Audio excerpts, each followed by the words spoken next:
Welcome to बोलती पोथी। पिछली कॉमिक में हमने देखा था कि कैसे आदमखोर सुपर कमांडो ध्रुव को पकड़ लेते हैं और उसे अपना गुलाम बनाना चाहते हैं। तो आइए अब आगे देखते हैं कि ध्रुव इन सब का सामना कैसे करता है। जैसा कि आप देख सकते हैं, हमारा हीरो एक बहुत बड़ी मुसीबत में फंस चुका है। चारों तरफ खून के प्यासे दरिंदे हैं जो बस एक मौके का इंतजार कर रहे हैं। तो कहानी के इस पहले हिस्से में हम देख रहे हैं कि ध्रुव कैसे इन आदमखोरों के चंगुल में फंसा है और सच कहूं तो बचने का कोई रास्ता दूर दूर तक नजर नहीं आ रहा। लेकिन भाई ये कोई और नहीं, सुपर कमांडो ध्रुव है। हार मानना तो उसने सीखा ही नहीं। भले ही वो अकेला है, लेकिन देखिए अपनी पूरी ताकत लगाकर इस शेर मानव से भिड़ जाता है। उसकी आंखों में देखिए डर का नामो निशान नहीं है, सिर्फ लड़ने का फौलादी जज्बा है। पर अफसोस एक अकेला ध्रुव इतने सारे दरिंदों से कब तक लड़ता। उसे पकड़ लिया जाता है और सीधा फेंक दिया जाता है एक अंधेरी सी कोठरी में। यहाँ तो उसकी हालत वाकई में काफी बेबस लग रही है। तो क्या लगता है, क्या सुपर कमांडो ध्रुव हार मान लेगा? अरे बिल्कुल नहीं। अब यहाँ से शुरू होती है कैद से भागने की एक जबरदस्त, एक रोमांचक कोशिश। और पता है क्या, इस कोशिश में वो अकेला नहीं है। जैसे तैसे अपनी कोठरी से बाहर निकलकर ध्रुव को दो और कैदी मिल जाते हैं, रिचा और उसकी दोस्त। चलो अब भागने की उम्मीद थोड़ी तो बढ़ी। लेकिन अरे नहीं, जैसे ही ये लोग भागने की कोशिश करते हैं ना, एक नया और पहले से कई ज्यादा बड़ा खतरा इनके सामने आ खड़ा होता है। एक विशालकाय स्वर मानव बिल्कुल पहाड़ की तरह उनका रास्ता रोके हुए है। तो अब सवाल ये उठता है, क्या ध्रुव इस भयानक खतरे का सामना कर पाएगा? और जवाब मिलता है जबरदस्त एक्शन से।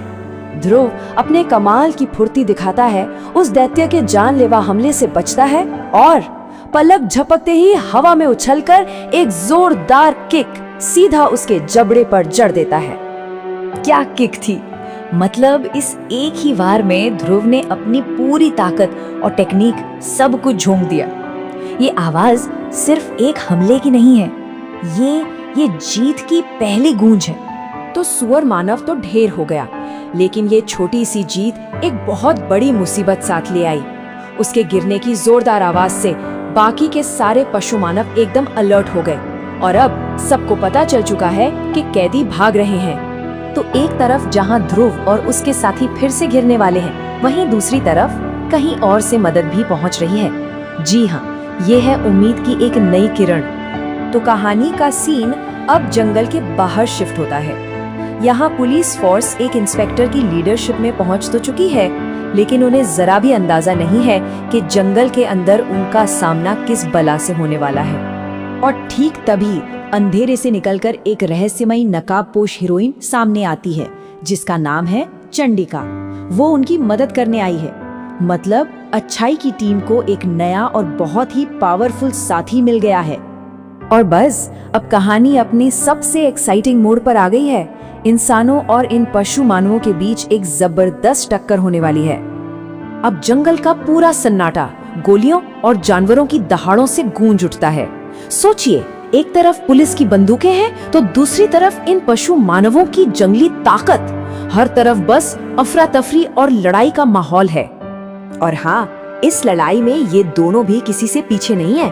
रिचा और चंडिका दोनों ही कमाल की बहादुरी से इन दरिंदों का सामना कर रही हैं। सही में वो ये साबित कर रही हैं कि हिम्मत सिर्फ हीरो के पास ही नहीं होती। और इन सबके बीच जरा ध्रुव के बारे में सोचिए। अपनी नई कोठरी में बंद वो ये सब कुछ देख रहा है। अपने दोस्तों को लड़ता हुआ देखकर वो मदद करने के लिए तड़प रहा है, लेकिन लोहे की ये मोटी मोटी सलाखें उसका रास्ता रोके खड़ी हैं। लेकिन अब और नहीं, अब वक्त आ गया है असली हीरो की वापसी का, नायक की जीत का। अपनी सुपर ह्यूमन शक्ति का एक एक कतरा इकट्ठा करके सुपर कमांडो ध्रुव अपनी कोठरी की उन फौलादी सलाखों को मोड़ना शुरू कर देता है। ये होती है एक हीरो की जिद, उसका अटूट संकल्प। धड़ाक, और बस इसी एक आवाज के साथ टूट जाती हैं वो लोहे की सलाखें और साथ ही ध्रुव की बेबसी की बेड़ियां भी। और आखिरकार हमारा हीरो आजाद है। बाहर आते ही वो एक तूफान की तरह उन हैरान परेशान पशु मानवों की भीड़ पर टूट पड़ता है। वाह, असली हीरो की एंट्री तो अब हुई है। और ध्रुव के आते ही ना पूरी बाजी पलट जाती है। एक एक करके सारे के सारे दरिंदे हार जाते हैं और इंसानियत इस भयानक आदमखोर खतरे से आजाद हो जाती है। तो ध्रुव ने इंसानियत को बचा तो लिया, पर एक सवाल है, क्या ये खतरा हमेशा के लिए टल गया? क्या ये पशु मानव वापस लौटेंगे? इसका जवाब तो शायद वक्त ही देगा। तो बोलती पोथी देखने के लिए बहुत बहुत शुक्रिया, और ऐसे ही कॉमिक्स की कहानियों के लिए हमारे साथ बने रहिएगा। और हाँ, प्लीज बोलती पोथी को लाइक, शेयर और सब्सक्राइब करना बिल्कुल मत भूलिएगा।